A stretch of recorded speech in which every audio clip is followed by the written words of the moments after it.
Күнде 5 уақыт намазды қаза жібермейтінмін. Арақ ішетін достарыммен де араласпайтын болдым. Малдан айырылған соң үйде істейтін шаруа қалмаған. Соқталдай басымен әке-шешемнің мойнында арамтамақ болып отыру онша ұнамсыздау сияқты көрінгенмен, басқа амал жоқ болған соң жазға дейін шыдайын деп жүрмін. Ойым жаз шыға Алматыға барып жұмыс табу. Жаз да келді. Апамның зейнетақысынан жырып қалған азын-аулақ ақшаммен алыс жолға шықтым. Менен 2 жастай үлкен бір жігіт Алматыға кетіп, сонда тұрып жатқан. Соның мекен жайын жазып алғанмын. Ақшам пойызға билет алып, Алматыға жетуге ғана жетті.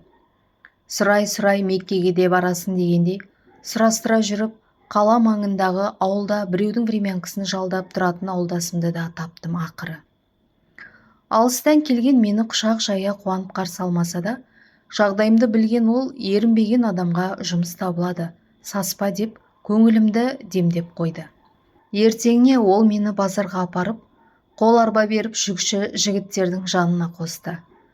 Өзі де 2 жылдай жүкші болып арба сүйрепті. Жинаған азын-аулақ ақшасын салып, бірер айдан бұрын саудаға шыққан екен. Мен осылайша базарда арба тартқан жүкшіге айналдым. Жұрттың заттарын тасимын. Тапқаным тамағымнан онша артыла қоймайды.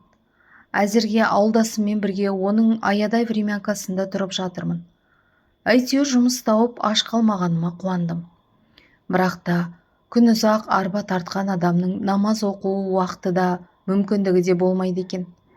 Намаздан қол үзгенім ғана арқамды аяздай қариды. Алланың бұл да бір сынақ шығар. Шыдайын, бәрі де жүре келе түзелер деген үмітті медеу етіп жүкші болып жүре бердім. Бір күні жылмыңдаған бір жігітпен кездестім. Кісіге туралап қарамайтын ойнақтаған көзінен секем алсам да, айтқанына сеніп қалдым. Өйткені оның сөзі бір сырынды ақшықұрсақ мына тірлігіме өзгеріс әкелетіндей көрінген еді.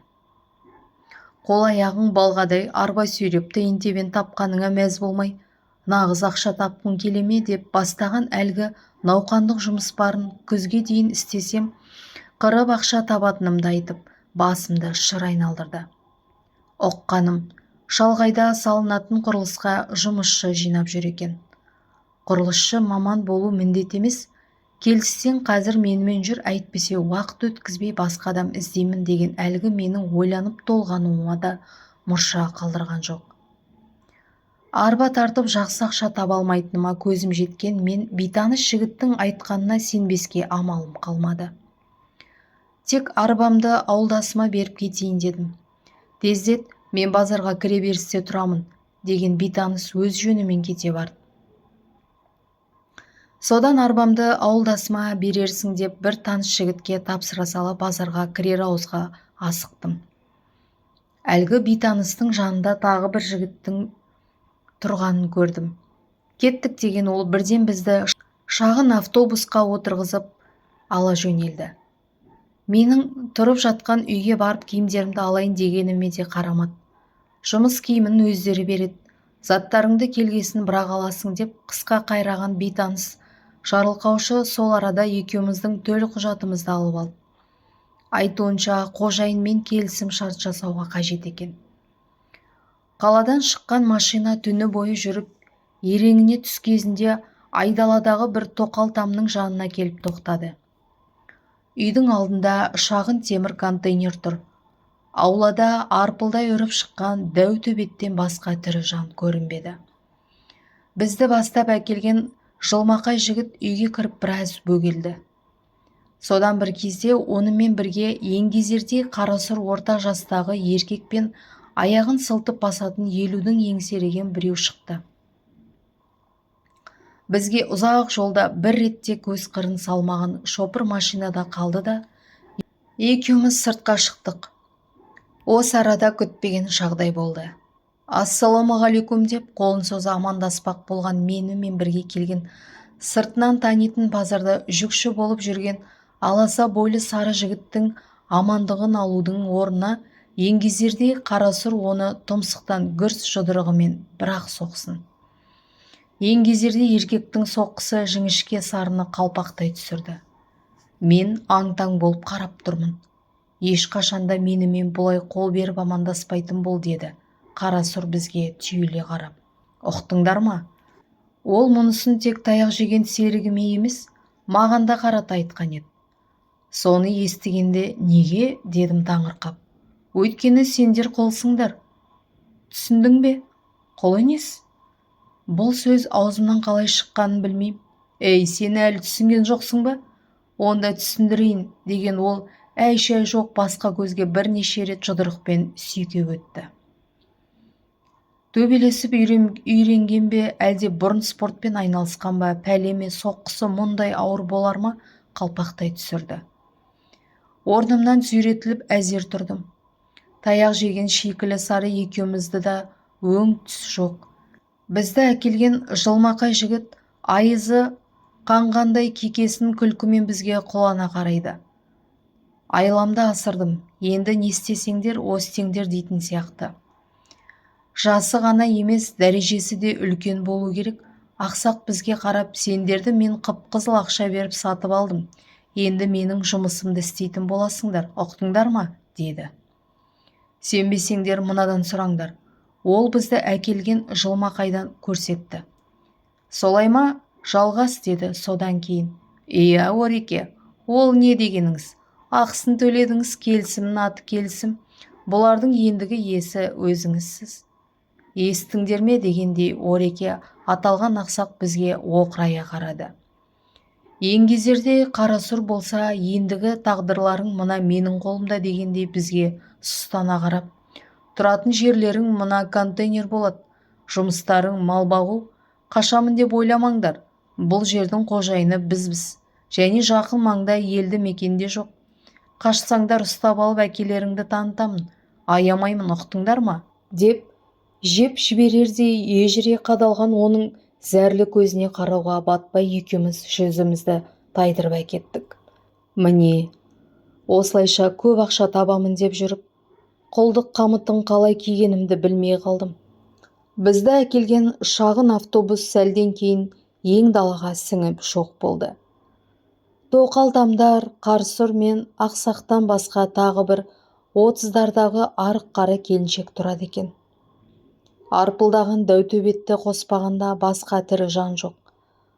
Қарасұр біздің аяғымызға шынжыр кісен салып, кәдімгі киноларда көретін құл сияқты болдық та қалдық. Кісен қысқалау салынғандықтан адымымызды кең алып жүруге мүмкіндік болмаса да, кәдімгідей аяқ басып жүруге болатын еді. Неге бұлай жасалған кейін түсіндік. Кешкісін қырдан асып қалың мал көрінді. Қой мен сиыр бірге жайылады екен. Қарасымын қаралы болып қалатын сияқты. Негізі қой болғанымен, бұзауы қашары бар, 200-дің төңірегінде сиыр да бар екен. Малшы біздер сияқты аяғына кісен салынған шал болып шықты. Мал темір сымымен қоршалған қораға қамалды. Артық еті жоқ сүр еттей кеуіп қатқан қара келіншек бізге күйеден қожалақтанып кеткен кәстрөлге құйылған кешкі асты әкеп берді. Ас деген аты болмаса, итке берілетін атала сияқты жылмышы бірдеңе екен. Жеркеніп ішпедік. Ал малдан келген шал оны сыпырып-сиырып соғып алды. Содан кейін бізге қарап, көп ұзамай үйреніп кетесіңдер. Ашыққан соң не берсе де жейсің, деп қойды. Өң мен түстің арасында күйге түсіп, ойда жоқта тап болған мына жайға сенбегенде екеуміз аң-таң болып отырмыз. Ақшаға құнығып, өзі сияқты ет пен сүйектен жаралған адамды құл еткен Орынбай мен Жамантайдың ештеңеден тайынбайтыны айдан анық еді. Сондықтан қашып шығудың жайын жан-жақты ойластырып, қателікке жол қалдырмайтын толымды жоспар жасау қажет болды. Мен түн болса аң маңайды шолып, жол жайын барынша оғыл шұғылына дейін анықтауға тырыстым. Сөйтіп жүріп бір күні біз тұрған мал қыстағына 40-50 шақырымдай жердегі жан-жағына қамыс өсіп кеткен су ішуге жарамсыз сассық тұзды көлдің жағасында екі елес әруаққа кез болдым. қамыс ішінде отырған оларды алғашында аң ба әлде қалқайған қарақшы ма деп ойлап назар аудармаппын. Тек өзіме әлдекімнің тесіле қарағанын сезіп, жалт бұрылғанымда жүрелеп отырған екеуін көрдім. Сақалдары өскен, үстерінде тозығы жеткен жыртық күрте, бастарында кірден қандай түс екенін ажыратуға болмайтын шаңшылар киетін шәпкісі бар екеуі маған қорқыныштан шарасынан шығардай алайған көздерімен тесірейе қарап қалыпты. Күтпеген кездесуден менің де зәре құтым ұшып, біраз уақыт тіл қата алмай мелшиіп тұрып қалдым. Біреуінің бір көзі үңірейіп тұр, беті қисайып кеткен, ал екіншісінің бет-аузы мыж-мыж, киімдері қара қошқылданып, айғыздалған дақтан көрінбейді. Оның не екендігін кейін білдім. Содан бір кезде есімді жиғандай болып, «Кімсіңдер? Мұнда қайдан жүрсіңдер?» дедім әзер тілге келіп. Біз Орынбайдың құлдарымыз, деді кекештене сөйлеген аласа бойлысы. Олардың сырт бейнелерінен өліп қалған әруақ елес екендіктерін анық көрініп тұр еді. Дядя Вася айтқан қыста қашқан екі жігіт осы шығар деген ой келді. Мен де Орынбайдың құлымын, дедім. Оның орыс құлы бар еді, деп сол сәт сөзге жіңішке ұзын тұра араласты. Иә, дядя Васяны айтасыз ба? Ол тірі ме? Тірі. Қазір малды үшеуміз бағамыз. Бізді жазда әкелген. Әруақ елестердің біреуінің есімі Нұртай, екіншісі Әлжан екен. Әңгімелерінен естіп қаныққаным бұларда Алматының базарында жылмыңдаған жалғастың тұзағына түсіпті. Олар Орынбайдың малын бір жылдай баққан. Қашып кетпек болған әрекеттері сәтсіз аяқталып, қара сұрдан өлімші болып таяқ жейді. Бірақ сонда да алған беттерінен қайтпай тағы да қашудың жоспарын жасайды. Сөйтіп, қыстың бір боранды күнінде ауылға қарама-қайшы бағытқа қарай тәуекел деп жолға шығады. Аяқтарында шынжыр кісен, үстерінде жұқа жыртық күртеше, аш жүдеу екеуі қанша тырысса да алысқа ұзап кете алмапты. Олар түнде осы көлдің жағасына келіп қамыс арасын паналайды. Таңертең ұйқыдан Жамантайдың боқтаған дауысынан оянады. Әккі аңшы қашқындардың ізіне түсіп, атпен тап бастырмай қуып жеткен екен. Әбден ашуға мінген ол қамшымен емес, кесіп алған кепкен жуан дырау сойылмен екеуін соққының астына алады. Басы жарылып, көзі шығады. Үсті бастарын қан жуған екі бейбақ қансырап естерінен танып қалады. Қара сұр жендет қанға батқан екеуін арқалап жүргісі келмеген сияқты. Енді адам болмасын түсініп, елсіз көлдің жағасына тастап кете барыпты. Аштықтан, әлсіздіктен алған соққының салдарынан есеңгіреп ұзақ жатқан бейбақтар қатты қиналып жатып, жан тапсырған секілді. Енді байқадым, жүрелеп отырған екеуінің аяғында бізге салынған сияқты шынжыр кісен бар екен. Ал күртелеріндегі айғыздалған қара қошқыл дақ кеуіп қалған қан болып шықты. Тәнімнен бөлініп шыққанда жанымды қинаған аурудан аздап арылғандай болып едім. Бірақ сәлден кейін ауру онан сайын қинап, жанымды қоярға жер таппадым. Нұртай алғашында не болған ұқпаған екеу кейінірек қанға батқан тәндерін көргенде өздерінің өлгенін түсінді.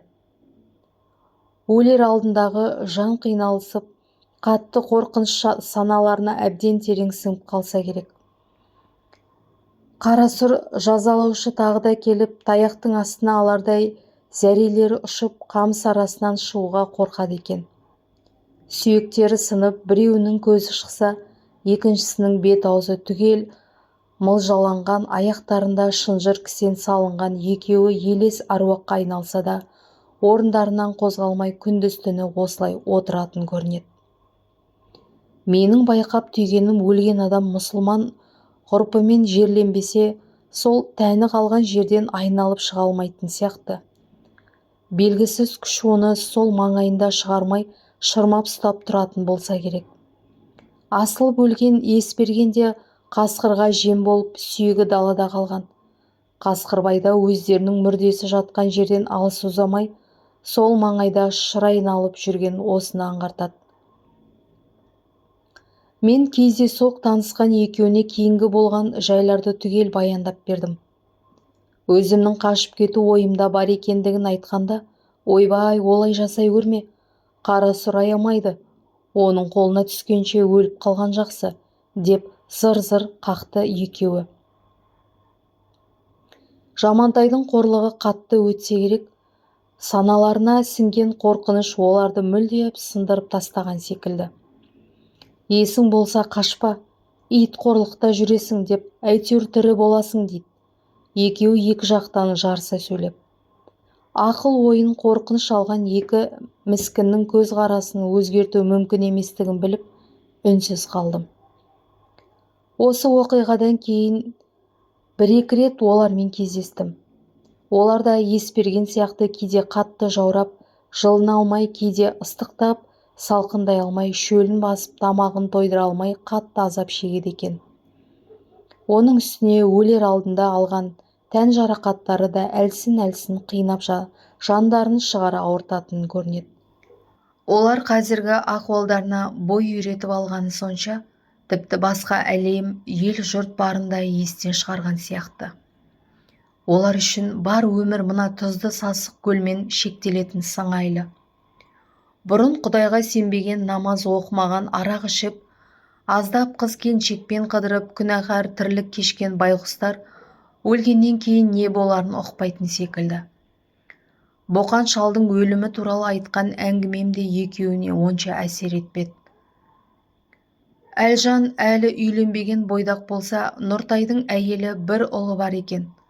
Басына түскен түсініксіз жай ақыл есін алғанда екеу де бала-шаға, туған-туыс дегенді мүлдем есінен шығарыпты.